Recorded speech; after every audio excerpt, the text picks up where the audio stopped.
I remember the first time I saw her. Her laughter was a melody that seemed to brighten even the dullest room. That night, as she leaned against the bar, her eyes catching mine from across the crowd, I felt a spark, one of those fleeting moments that people write songs about. It didn't take long for that spark to grow into a flame. Within months, we were inseparable. It felt like fate, like every moment in my life had been leading me to her.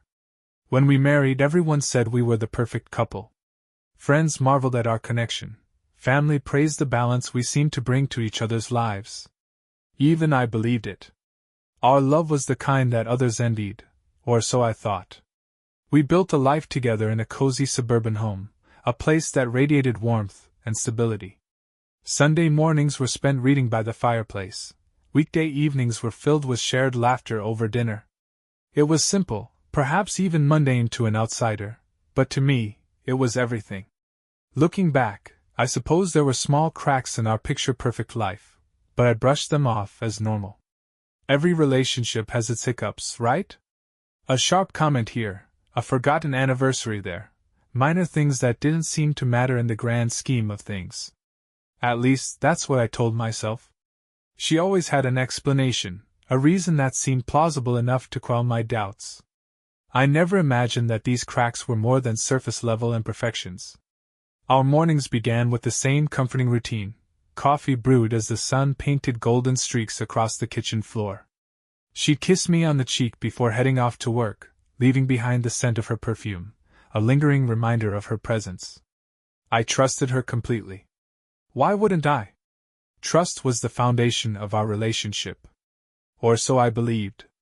Life continued like this for years.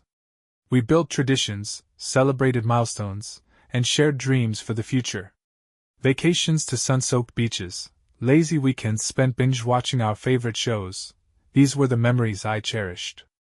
I thought they were the glue that held us together, the proof of our unshakable bond. It never occurred to me that there might be a different story unfolding beneath the surface. The signs were there though, weren't they? A few weeks ago, I stumbled across our wedding album while tidying up the attic. Flipping through the pages, I couldn't help but notice her smile. It was radiant, genuine, the kind of smile that had convinced me she was my forever. But now, as I looked at it, I wondered if it had been real or just another illusion. Did she mean it then, or had she always been playing a role? Of course, I didn't dwell on these thoughts at the time. There was no reason to. Our life was good. She seemed happy, and so was I. That was enough for me. It's strange how betrayal has a way of twisting the past, transforming even the happiest memories into something bitter. At the time, I would have sworn that we were happy. But now I'm not so sure. Was I blind, or was she just that skilled at hiding the truth? Maybe it's a bit of both. The first inkling that something might be wrong came on an ordinary Tuesday evening. I'd come home from work, expecting to find her curled up on the couch with a book, as she often was. Instead, she was on the phone, her voice hushed and hurried. She ended the call abruptly when she noticed me, flashing a smile that didn't quite reach her eyes. "Just work stuff," she said, brushing off my concern. And I believed her. Why wouldn't I? That's the thing about trust. It's a fragile, delicate thing. When it's intact, it's easy to take for granted. You don't question, you don't doubt. You simply believe. But once it's broken, everything changes. Looking back, I can see how naive I was. But at the time, I had no reason to suspect anything. I suppose this is how betrayal works. It starts small, like a whisper in the back of your mind, easily dismissed. But over time, it grows louder, more insistent, until it's impossible to ignore. For now, though, the whisper was just that, a faint, nagging feeling that something was slightly off. I had no idea that it was the beginning of the end. Our life continued as usual, at least on the surface. We hosted dinner parties, went on date nights, and spent weekends renovating the house. If there were cracks, they were invisible to everyone, including me. But beneath the surface, something was shifting. I just didn't know it yet. It began with the smallest of things. At first, I told myself that her distance was due to stress. Work had been hectic for her, or so she claimed, and I didn't see any reason to doubt her. After all, long hours and tight deadlines can wear anyone down. But then there were the late nights. Just a few extra hours at the office, she'd say, her voice tinged with fatigue. You know how it is. Except, I didn't know how it was. Her job, while demanding, had never required this level of commitment before. Still, I pushed the thought away. I didn't want to be the type of spouse who second-guessed every excuse or explanation. She deserved my trust. Or so I believed. The changes were subtle at first. The way she avoided eye contact when I asked about her day, her habit of keeping her phone face down on the table, and the sudden lack of interest in our usual shared routines. The books she used to devour now sat untouched on her nightstand. Our favorite shows went unwatched, the DVR filling up with unwelcome reminders of the time we no longer spent together. Then there were the phone calls. They were always brief, hushed, and ended abruptly when I entered the room. Work stuff, she'd say with a dismissive wave of her hand. I told myself not to pry. Everyone deserves a bit of privacy, don't they? It wasn't until I stumbled upon the camera system that I began to question things. We had installed it years ago, more for peace of mind than anything else. A precaution, a way to feel safe in our little bubble of suburban normalcy. Over time, I'd all but forgotten about it. The cameras were there, quietly recording, but never really needed. That is, until I found myself reorganizing the files in the study one weekend. The hard drive sat there, collecting dust beneath a pile of forgotten paperwork. Out of idle curiosity, I decided to check it. It had been years since I'd last reviewed the footage. I expected to see nothing more than mundane snippets of our daily life, perhaps the mailman making his rounds or a stray cat wandering through the yard. But as I clicked through the recordings, something caught my attention. The first clip seemed innocent enough, her walking through the living room, phone pressed to her ear. She looked over her shoulder, as if checking to see if anyone was watching, before slipping out the front door. I frowned, wondering why she hadn't mentioned going out that evening. Still, it wasn't anything worth worrying about. People run errands all the time, I told myself. Maybe she'd just forgotten to tell me. But then came the next clip. And the one after that. Each recording was a puzzle piece that didn't quite fit the picture of our life together. Her movements were careful, almost calculated. The phone calls, the hurried departures, the way she lingered by the window, as though waiting for something, or someone. My stomach churned with a growing sense of unease. I wanted to stop watching, to close the laptop and pretend I hadn't seen anything.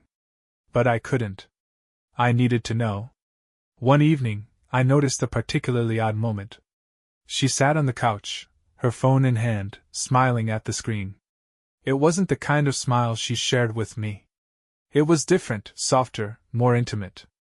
My chest tightened as I watched her type out a message, her fingers moving quickly across the screen. Then she looked up, her smile fading as if she'd heard something. The clip ended there, leaving me with more questions than answers. I began to obsess over the footage, scrolling through hours of recordings, piecing together fragments of her life that I hadn't been privy to. Each clip felt like a betrayal, no matter how small. It wasn't just the content of the videos. It was the realization that she had a world separate from ours, a world I wasn't part of. And yet there was still no concrete proof. Just suspicions. Just doubt. I wanted to confront her, to ask why she'd been so distant, why her smile no longer reached her eyes. But I was afraid of what I might hear. Afraid that the cracks in our facade would shatter completely if I pressed too hard. So I stayed silent, hoping that I was wrong, that it was all in my head. But deep down I knew. The life we'd built, the trust we'd shared, it was all slipping through my fingers, and I was powerless to stop it. For now, I could only watch, waiting for the truth to reveal itself, even as I dreaded what I might find. The day it all came crashing down began as unremarkable as any other. The sun filtered through the blinds in stripes, painting the bedroom with soft morning light. I stirred in bed, listening to the faint sounds of her in the kitchen, the clinking of a spoon against the coffee mug. It was comforting, that sound, a tiny ritual that started our day. I didn't know then that it would be one of the last moments of comfort I'd feel for a long time. She left for work with a quick peck on my cheek and the usual excuses about meetings and deadlines. I watched her go, her heels clicking rhythmically against the driveway. As I sipped my own coffee, I couldn't shake the gnawing sense of unease that had been growing over the past weeks. It wasn't just the late nights or the secretive phone calls anymore. It was the way she avoided my gaze, the way her smile seemed like a poorly rehearsed performance. I told myself I was being paranoid. But paranoia had its own momentum. The more I tried to dismiss it, the louder it became, an incessant drumbeat in the back of my mind. Later that day, I found myself alone in the house again, the silence pressing in on me. I hadn't planned on digging deeper, but curiosity, or perhaps desperation, got the better of me. I turned to the camera system, the forgotten sentinel of our home. There were weeks' worth of footage waiting to be reviewed, an archive of moments that I had ignored for years. I didn't even know what I was looking for. I just knew I couldn't sit idle anymore. At first, it was mundane, deliveries, stray cats, her coming and going. But then there were the patterns. Patterns I hadn't noticed before. Like how she always seemed to have a phone call just before leaving, or how she paused by the door, as if rehearsing something in her mind. And then there was the man. The first time I saw him, he was just a shadow in the corner of the frame. It was late in the evening, and she had come home from one of her late nights at work. But she wasn't alone. The shadow resolved into a figure as they entered the living room together. He was tall, well-dressed, and too comfortable in my home. They didn't speak much, but they didn't need to. The way she leaned into him, the way his hand brushed against hers, it said more than words ever could. I felt my stomach drop, a cold knot of dread forming in its place. Still, I told myself I could be mistaken. Maybe it was an old friend, a relative, someone she hadn't mentioned. But deep down, I already knew the truth. I started combing through the footage with an intensity that bordered on obsession. Each clip added another piece to the puzzle, another crack in the image of the life I thought I knew. There were other nights, other visits. Sometimes he stayed for only a few minutes, other times he stayed long after I would have gone to bed. Always they were careful, but not careful enough. They didn't know about the cameras. They didn't know I was watching. One recording, in particular, sealed my suspicions. It was a quiet evening, and she had told me she'd be working late. I'd believed her, as I always did. But the footage told a different story. The man arrived shortly after I left for the gym. They sat on the couch, talking in low voices. She laughed at something he said, her head tilting back in a way that used to be reserved for me. Then, he reached for her hand, and she didn't pull away. My heart shattered as I watched them lean closer, their lips meeting in a kiss that erased any lingering doubts. I couldn't breathe. My chest felt tight, my vision blurred. I closed the laptop, hoping that if I didn't see it, it wouldn't be real. But the images were burned into my mind, an unrelenting slideshow of betrayal. I spent the rest of the night in a haze, replaying the footage in my mind and trying to make sense of it. How long had this been going on? Why? What had I done to deserve this?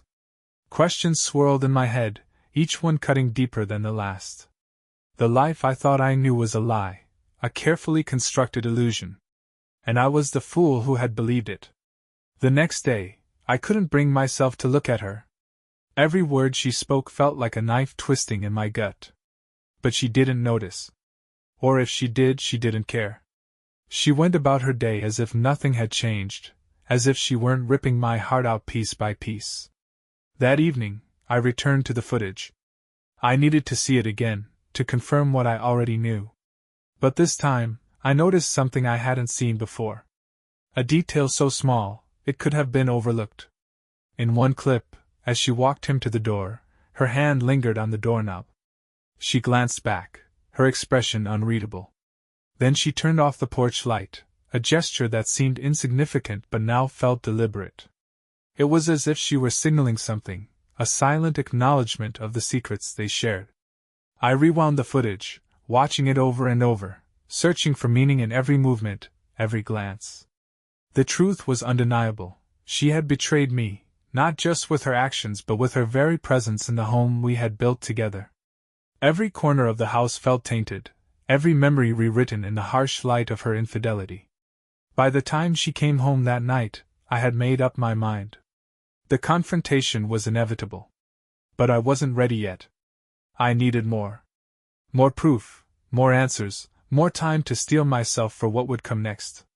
For now, I would play the role of the oblivious husband, watching and waiting, until I could no longer hold back the tide of truth. The hidden truth had revealed itself, and with it came the realization that my life would never be the same. The cracks in the facade had widened into chasms, and there was no going back. All that remained was to face the darkness head-on, and hope that I could find a way to rebuild once the storm had passed. The house felt different that evening. It was as if the walls themselves were conspiring to hold in the tension. I had watched the damning footage enough times to engrave every second into my memory. The weight of what I knew pressed against my chest, each breath labored as I waited for her to come home. Tonight I wouldn't let her sidestep my questions with vague answers or forced smiles. Tonight, I would demand the truth. She arrived later than usual, her heels clicking against the hardwood floor with their familiar rhythm. "Hey," she said casually, dropping her bag onto the counter. "How was your day?" Her voice was light, indifferent, as though she had no idea her world was about to collapse. "Fine," I replied, my voice taut.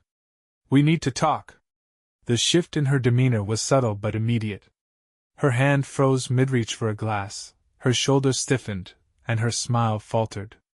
"Sure," she said cautiously, turning to face me. "What about?" I gestured toward the living room. "Sit." She obeyed, her movements hesitant, her eyes scanning my face for clues. I sat across from her, the coffee table a small but impassable chasm between us. For a moment, the only sound was the faint hum of the refrigerator in the kitchen. "I know," I said finally, breaking the silence. Her brow furrowed. "Know what?" "About him. About the late nights. About the lies." My voice was steady, though it felt like a storm was raging inside me. Her eyes widened, and for a split second, I saw raw panic flicker across her face. But she quickly composed herself. "I don't know what you're talking about," I scoffed, pulling out my phone. With a few taps, I brought up the footage and turned the screen toward her. The color drained from her face as she watched herself on the screen, her betrayal laid bare in cold, unflinching clarity. "How long has this been going on?" I demanded, my voice rising despite my efforts to stay calm. She didn't answer immediately. Her gaze dropped to her lap, her hands twisting together nervously. "It's not what it looks like," she said weakly. "Don't insult me," I snapped. "I've seen enough to know exactly what it is. Just tell me the truth." Tears welled up in her eyes, but I couldn't tell if they were born of guilt or the fear of being caught. "A few months," she admitted finally, her voice barely above a whisper. "It started a few months ago." The words hit me like a physical blow. Months. She'd been living this double life for months, deceiving me every step of the way. "Why?" I asked, my voice cracking. "Why would you do this?" She hesitated, as though weighing her words carefully. "I don't know," she said finally. "It just happened. Things between us haven't been good for a while, and..." She trailed off, wiping at her eyes. "So instead of talking to me, instead of trying to fix things, you decided to bring someone else into our home?" I asked incredulously. "Was it easier to betray me than to be honest?" She shook her head vehemently. "It wasn't like that. I didn't plan for this to happen. I never meant to hurt you." I laughed bitterly. "You never meant to hurt me? Do you have any idea what you've done? You've destroyed everything we built together. For what? For him?" Her silence was answer enough. The room felt suffocating. The air was thick with unspoken words, with accusations and regrets. I wanted to scream, to break something, to erase the images burned into my mind. But more than anything, I wanted answers. I wanted to understand how the person I loved, the person I trusted above all else, could betray me so completely. "Does he mean anything to you?" I asked, my voice hollow. She hesitated. "I don't know. Maybe. It's complicated." I shook my head in disbelief. "Complicated," I repeated. "You don't get to use that word. You made it complicated the moment you decided to lie to me." Her tears fell freely now, but I felt no sympathy. Whatever pain she was feeling, it was a fraction of what she'd inflicted on me. "I'm sorry," she said, her voice breaking. "I never wanted it to get this far." "But it did," I said coldly. "And now we have to deal with it." We sat in silence for what felt like hours, the weight of the conversation hanging heavy between us. I couldn't look at her without seeing him, without replaying every lie she told me. The love I once felt for her was buried under layers of anger and betrayal. Finally, I stood. "I need time to think," I said. "To figure out what comes next." She looked up at me, her eyes pleading. "Please don't give up on us. We can fix this. We can try." I shook my head. "You've already given up on us. I'm just catching up." With that, I walked away, leaving her alone in the living room. As I climbed the stairs, I felt a strange sense of relief. The confrontation was over, but the battle was far from won. I didn't know what the future held, but one thing was certain: the life I'd known was gone, and it was up to me to decide what would take its place. The house was quiet when I woke the next morning, the kind of silence that felt heavy with the weight of unspoken words and unresolved decisions. It was a silence I'd grown accustomed to over the past few weeks, ever since I discovered the truth. But today, that silence was different. Today, it wasn't just the absence of noise, it was the calm before the storm. The footage still played in my mind like a cursed reel of film, each scene more damning than the last. Her tears, her excuses, her empty apologies, none of it could erase what she had done. None of it could undo the betrayal. I'd spent the night replaying our confrontation over and over, questioning everything I thought I knew about her, about us. But now, as the first rays of sunlight crept through the blinds, I knew it was time to take control. I sat at the dining table, a steaming cup of coffee in hand, and began to write. It wasn't a letter or a manifesto. It was a list, a plan. Every step I needed to take to reclaim my life, to ensure I wasn't left vulnerable in the wake of her deceit. Legal consultations, financial protections, severing ties, each item was a small but significant move toward freedom. For the first time in weeks, I felt a glimmer of clarity, a sense of purpose amid the chaos. When she came downstairs, she looked tired, her face pale and drawn. "Good morning," she said softly, her voice hesitant, as though afraid to disturb the fragile truce we'd reached. I didn't respond. Instead, I focused on my coffee, letting the silence speak for me. She lingered for a moment before retreating to the kitchen, and I couldn't help but feel a pang of something, not pity, but a hollow echo of the love I once felt for her. It wasn't enough to sway me, though.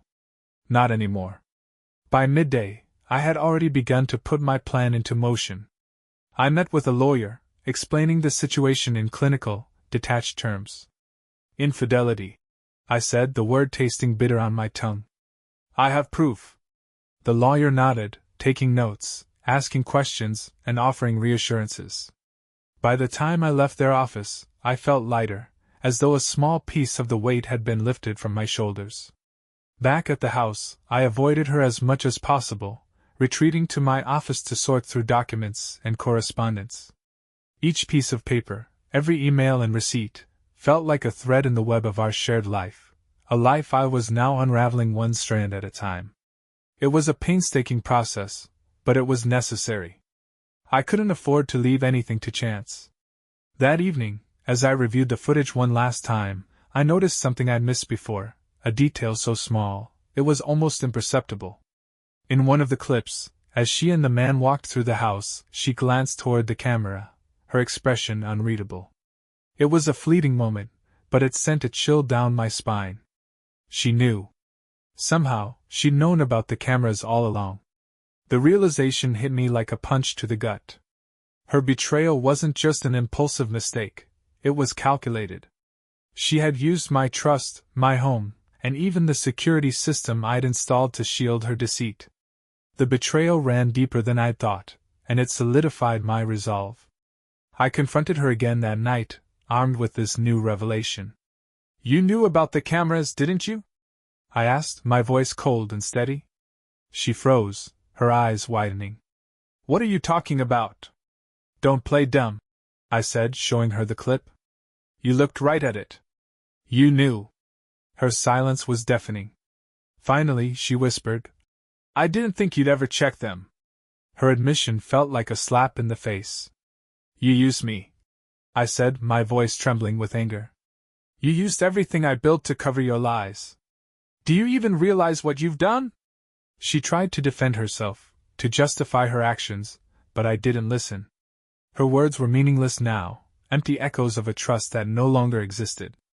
I walked away from her, from the house, from everything we'd shared, determined not to look back. Over the next few days, I took the final steps to sever our ties. I informed close friends and family of what had happened, ensuring there would be no room for her to spin her version of events. The responses were a mix of shock, sympathy, and anger, but their support was unwavering. I felt a strange sense of vindication in their reactions, a validation of my pain and my choices. The day I left the house for good, I stood in the empty living room, taking in the space one last time. It felt hollow, stripped of the memories and meaning it once held.